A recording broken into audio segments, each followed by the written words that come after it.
Hey folks, welcome back to Law Creations. I hope everybody's doing well. Hope everybody's enjoying their day. Actually, it's a beautiful day here in New England. We almost, I think we pushed almost 70 degrees. So yeah, it was beautiful today. But yeah, I just wanted to take some time today and connect with you guys and just share a couple tiny displays that I created over the past couple weeks. And I know I haven't posted that much, but I just been busy creating and just trying to focus on work and family and just trying to prioritize. So I had a little time today, and I just wanted to share with you guys my I was going to say my newest custom diorama, but it's really not the case. This is just really small picture frame displays. And I was inspired to do these particular picture frames by I saw a picture frame display by Abandoned Miniatures on YouTube, and it was phenomenal. And I really, and then obviously I scrolled through all his work, and the quality of his work was awesome, and I was very inspired by it. And I'll link his YouTube channel below so you guys can check it out for sure. You would really enjoy his process, and his tutorials are very well edited and very well explained. So you guys could learn a lot from his particular channel.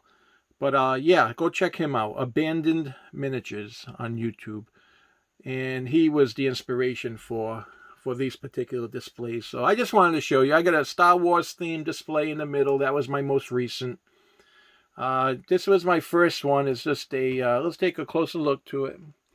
At it, I guess. I custom made the window, and I used my cutting mat from Dollar Tree for the window in the back. And I carved out some. It's a very generic little display, and I did a little bit of mortar with some bricks and weathered everything up. And yeah, that was a pretty enjoyable display to do. It was my first one, and then I was scrolling through Google Images, and I came across this picture of a rusted door that was chained, and I was like, wow, that make a very cool display. So I think this one's my favorite thus far in creating, and everything was handcrafted with foam, and I took a few liberties with, I didn't copy the door precisely, but yeah, everything's made out of foam, and obviously the chain is just from some jewelry. I made the little lock out of foam and a piece of wire, and the rivets are just some beading that I had. So yeah, I was really happy with this particular display. And then I rusted everything. I laid down a base color, and I took my AK Interactive weathering pencils and yeah, just went crazy weathering. The base color I took was a nice dark brown, and I put some fine sand in it so I could get the grit texture in the door. And then I came in with my various AK Interactive pencils, and then just started weathering it. But I hope you guys can see the detail on that door. This one I really enjoyed creating. That was a lot of fun. So I'll put this one back. And this is my newest display, Star Wars one. It I guess a Tatooine door, or it can be any planet type of door. And I just have a figure here, so he can pose here. Any figure, 1/18 scale figure could pose here, and it can hang on the wall or can just stand up in regards to on your desk or something. But this one was a real lot of fun, and I actually added a little lighting in the back, and that was pretty cool to do. And let's see, the door, just this particular design was printed out on my Cricut Maker, so that's what gives it the very nice precise cuts. And this is just some little styrene tubing that I heated up, and as you heat the tubing, you can bend it to shape and in place. And this I just created out of foam, and I used a few beads and painted that up. And yeah, but this little thing is from a toy from the Dollar Tree. It came, it's almost like a Connect 4, if you guys ever seen a Connect 4 type of game. It was obviously only $1, and it came with several casings like that. So I drilled it out, I put the light in, and I put out a little cellophane, and yeah, so it came out pretty cool. I'm pretty happy with this particular display, and I used a texture paste. I made a homemade texture paste, and I put fine sand in it, and that's what gave me the texture. And once again, I weathered with very lightly weathered. I didn't go too crazy on this particular piece in regards to the weathering. So this one was a lot of fun. I really enjoyed it. So this one can stand up on its own. The other two can't, so quite yet. I just have to build like a stand for them. But this one could fit any 1/18 scale figure.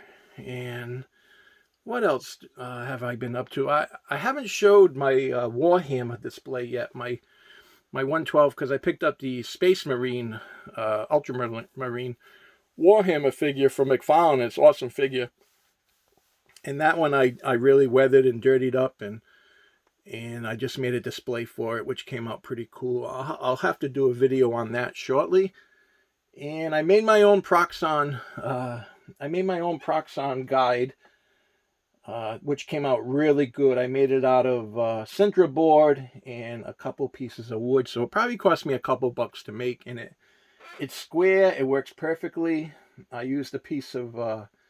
I'll take you over to the table and I'll show you. Let me pause this and let me set it up, and I'll show you guys. So that's the display here. That's the guide, and I just made it taller because, as anybody that has a Proxon knows, that this particular guide is okay, but the higher the pieces you're trying to cut, the less sturdy it is. So I went ahead and made this particular piece, and it's very square, and it works really well. And I have to just give it a little nudge to make it perfectly straight, and it works absolutely fine. And that's the piece of basswood that I cut, and it just slides right into the slot, and that's what I did. And yeah, it was I didn't really have the money to go ahead and spend and buy a pro guide, so I just went ahead and made my own. And although I'm sure the other one is a little more accurate in regards to measurements, this is perfectly fine for my needs. So yeah, that was a lot of fun to make, and I got a little too close to the wire, and I don't know if you guys can see it.